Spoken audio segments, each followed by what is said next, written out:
Olá, queridos amigos. Eu sou um servo de Deus. Essa é a nossa gota de sabedoria de hoje. Ontem nós conversamos um pouco sobre a língua. E muitas vezes nós não entendemos que a língua é algo bom, é uma bênção. A capacidade de falar é uma dádiva de Deus. O poder falar, isso é uma ferramenta extraordinária na comunicação. E é importante lembrar que a língua ela aperfeiçoa a comunicação. A língua ela singulariza a comunicação.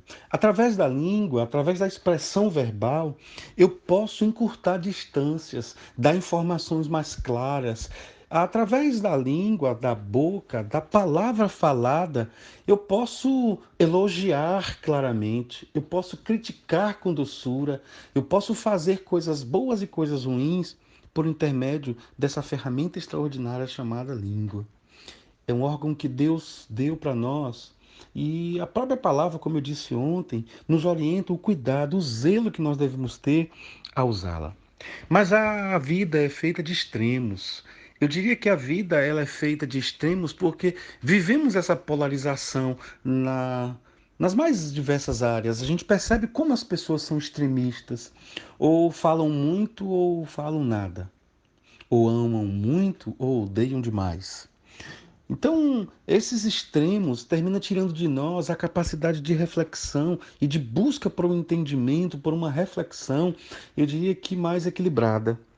E quando eu me deparo com um texto bíblico como aquele que está no Salmo 32, toda vez nos Salmos que você vê aquela expressão selar, ou sela, ele está dizendo uma pausa.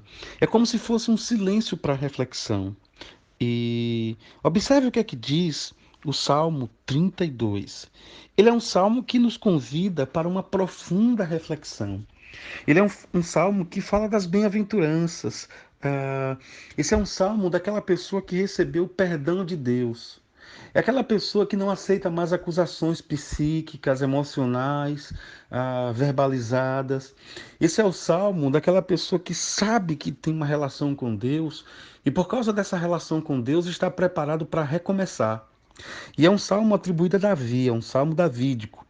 E no verso 3, depois de Davi ter falado que bem-aventurado é aquela pessoa que tem o seu pecado perdoado, a iniquidade perdoada, é aquela pessoa que tem o seu pecado apagado, é uma pessoa bem-aventurada. A expressão bem-aventurado é feliz entre os felizes. No versículo 2 ele diz bem-aventurado, ou seja, feliz entre os felizes. É o homem a quem o Senhor não atribui iniquidade, em cujo espírito não há dolo, você não tem mais nada a pagar, não há mais culpa sobre você, porque você é bom? Não, porque Deus te perdoou. E quando chega no verso 3, é o meu objeto de fala, quando ele diz: Enquanto calei os meus pecados, envelheceram os meus ossos pelos meus constantes gemidos todo dia.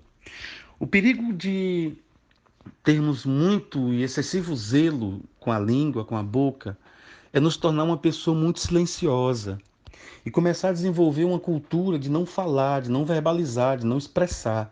Digo isso em relação às pessoas, aos relacionamentos, digo isso em relação à família, aos amigos, aos projetos, mas digo também em relação a Deus. E o salmista está dizendo que o silenciar demasiado para ele foi horrível. Por quê? Porque os ossos dele, observe que coisa interessante, ele sentia um envelhecimento precoce nos seus ossos. E é engraçado que ele sentia gemidos, que eram gemidos produzidos pela angústia desses ossos secos. Então, meus queridos ouvintes, olha, querido e querida, é importante que saibamos que Deus já sabe todas as coisas, mas nós devemos manter uma relação de diálogo com Deus. Falar para Deus escutar e escutar porque Deus está falando. Porque quando nós nos negamos a falar, mesmo que Deus já sabe, isso é entorpecente para a nossa alma. Isso é uma sequidão para os nossos ossos, para os nossos projetos de vida em santidade. Então ele disse: Eu calei os meus pecados, os meus ossos, eles ficaram ressequidos. Os meus ossos, eles envelheceram antes do tempo.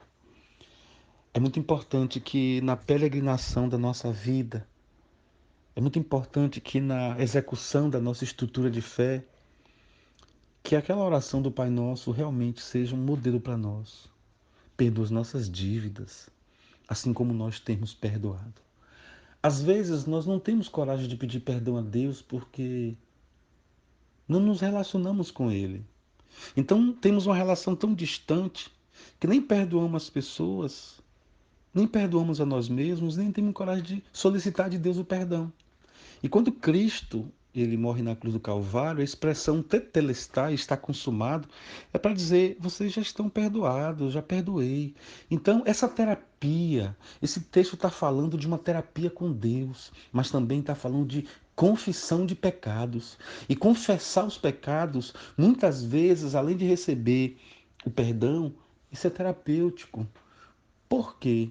Porque faz bem ouvir e reouvir que nós somos perdoados por Deus. Senhor, obrigado, Pai. Perdão, o perdão, além de mexer com a minha estrutura espiritual, mexe com a minha estrutura emocional. E eu te agradeço por esse perdão dúbio, esse perdão duplo, esse perdão que alcança a divisão da minha alma, do meu espírito. No nome de Jesus. Amém. Grande abraço, pessoal. Fiquem com Deus.